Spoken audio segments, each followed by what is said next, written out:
حجت الاسلام حضرت امام غزالی علیہ رحمت و رضوان نے ایک واقعہ نقل کیا ہے کہ ایک نوجوان ایک عورت کی محبت میں مبتلا ہو گیا۔ وہ عورت ایک قافلہ کے ساتھ جب سفر میں روانہ ہوئی، جوان عاشق کو جب معلوم ہوا کہ وہ قافلہ کے ساتھ چل پڑی ہے، جب قافلہ جنگل میں پہنچا ہے تو وہ نوجوان بھی پیچھے پیچھے اس قافلہ کے ساتھ چل پڑا۔ جب رات کی تاریکی آئی ہے، جب رات کا سناٹا چھا گیا ہے، پورا قافلہ جنگل میں پیراؤ کیا، وہ نوجوان بھی اسی قافلہ کے ساتھ ٹھہر گیا۔ جب رات کی تاریکی آئی ہے، جب قافلہ والے سو گئے، وہ نوجوان عاشق دھیرے دھیرے جب اس عورت کے قریب پہنچا، عورت نے یوں کہا، اے نوجوان یہ بتاؤ تم کیوں آئے ہو؟ نوجوان عاشق نے کہا، اے عورت میں تیری محبت میں مبتلا ہوں، میں تیرا عاشق ہوں، میں تجھ سے محبت کرتا ہوں۔ اتنا کہنا تھا، اس عورت نے کہا، اے نوجوان پہلے یہ تو دیکھ لو قافلہ میں کوئی جاگ تو نہیں رہا ہے۔ نوجوان دل ہی دل میں بڑا خوش ہوا کہ یہ عورت ہماری بات ماننے کو تیار ہے، مجھ سے محبت کرنے کو تیار ہے۔ لیکن دوستو یاد رکھو، جب وہ نوجوان قافلہ والوں کی طرف چل پڑا اور تمام قافلہ والوں کو دیکھا، کیا دیکھ رہا ہے کہ تمام قافلہ والے سوئے پڑے ہیں، سب حالت نیند میں ہیں۔ پھر وہ نوجوان اس عورت کے قریب پہنچا، عورت نے یوں کہا، اے نوجوان عاشق یہ بتاؤ سب کے سب قافلہ والے سو رہے ہیں، لیکن تمہارا خیال اللہ رب العزت کے تعلق سے کیا ہے؟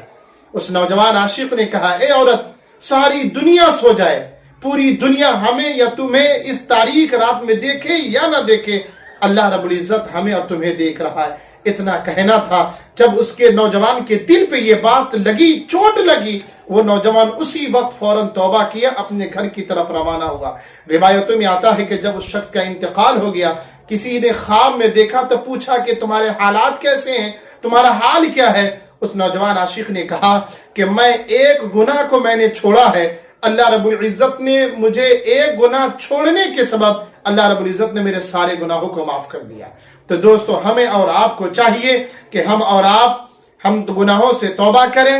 اور اللہ رب العزت کے نیک راہوں کی طرف اپنے قدم کو کثرت سے بڑھائیں، اس لیے کہ بروز قیامت ایک شخص کو لایا جائے گا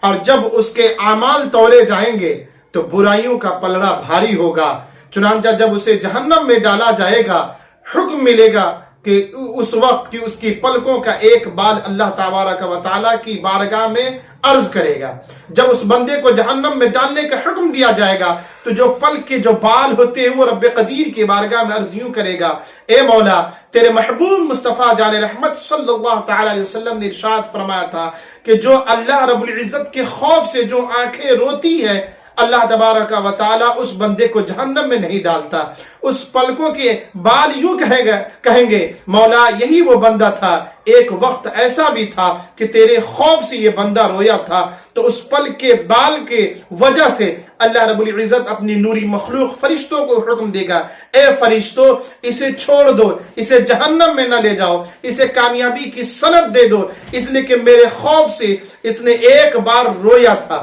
اور اس کے آنکھوں کی پلکیں ایک مرتبہ بھیگی تھی۔ تو دوستو جو بندہ خوف خدا سے ایک مرتبہ روتا ہے یا آنکھوں کے پلک ایک بار بھی اگر بھیگ جاتا ہے، اللہ رب العزت کی یاد میں روتا ہے، تو اللہ تبارک و تعالی اپنے فضل و کرم سے اور ان آنسوؤں کے بدلے میں اس بندے کو کامیابی کی ضمانت دیتا ہے اور اس کے سارے گناہوں کو معاف فرما دیتا ہے۔ اس لیے دوستو ہمیں اور آپ کو چاہیے، اللہ رب العزت نے ہمیں اور آپ کو زندگی ہے تو بارگاہ الہی میں سر بسجود ہوں، اپنے گناہوں سے توبہ کریں اور رب قدیر کی بارگاہ میں یوں عرض کریں، مولا دنیا و آخرت میں دونوں جہاں میں کامیابی عطا فرما۔ پھر نئے ویڈیو میں ملیں گے، جب تک کے لیے خدا حافظ، فی امان اللہ۔